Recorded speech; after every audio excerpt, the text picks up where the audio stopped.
அவர் college படிக்கிறவங்க கூட அவருக்கு செருப்பு இல்லாமல் தான் போய் காலேஜ் படித்தார். நம்மலாம் இப்போ நிறைய செருப்பு போட்டுக்கிட்டு ஒரு வீட்டில் 3-4 செருப்பு இருக்கும் ஒவ்வொருத்தருக்கும். கரெக்டாப்பா? நம்ம பேரண்ட்ஸ், நம்ம பெற்றோர்கள் அதெல்லாம் பண்ணி தராங்க. அப்படி அந்த கிராமத்திலிருந்து வந்து இஸ்ரோவினுடைய தலைவராக மாறி நமக்கெல்லாம் இன்னைக்கு பேசும் பொருளாக இருக்கிறாருன்னா அவருடைய கல்வி தான் இல்லையா? கல்வி தானே, வேற ஏதாவது இருக்குமா? கல்வி தான். இந்த மாதிரியான மனிதர்கள் நமக்கான ஒரு தகவலை என்னவா சொல்றாங்க, மெசேஜ்.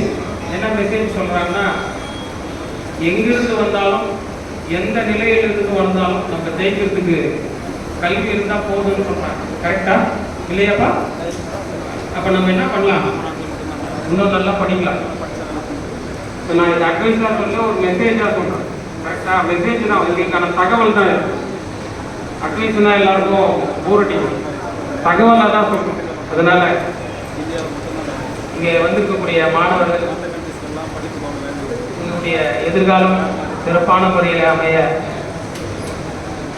இங்கே பல அறக்கட்டளைகள் இயங்குது.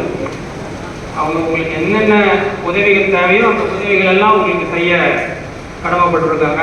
நீங்கள் எந்த உயரத்துக்கு போனாலும் மேடையிலே அமர்ந்திருக்கக்கூடியவர்கள் உங்களுக்கு நிறைய உதவிகளை செய்ய காத்துட்டு இருக்கோம். நீங்கள் எந்த டைப்பான உதவி கேட்டாலும் எங்கே கேட்டாலும் நாங்கள் செய்யறதுக்கான எங்களால் முடிஞ்ச அளவுக்கு நாங்கள் கண்டிப்பாக செஞ்சு கொடுப்போம். இந்த நேரத்தில் உங்களுக்கு உறுதி அளிக்கிறோம். அப்புறம் கருணாநிதி சார் வந்திருக்கிறாங்க. நாங்கள்லாம் வெளிநாட்டில் போயிட்டு ஒரு ஏற்றுமதி பண்ணணும்னா பெரிய வேலை. அவர் அதுக்கு கூடுதலாக இருக்கிறார். அது பெரிய விஷயம் நம்ம சமுதாயத்தில் இருந்துன்னா அவருக்கு இந்த நேரத்தில் ஒரு பாராட்டுகளும் வாழ்த்துக்களும் தெரிவித்துக் கொள்கிறோம்.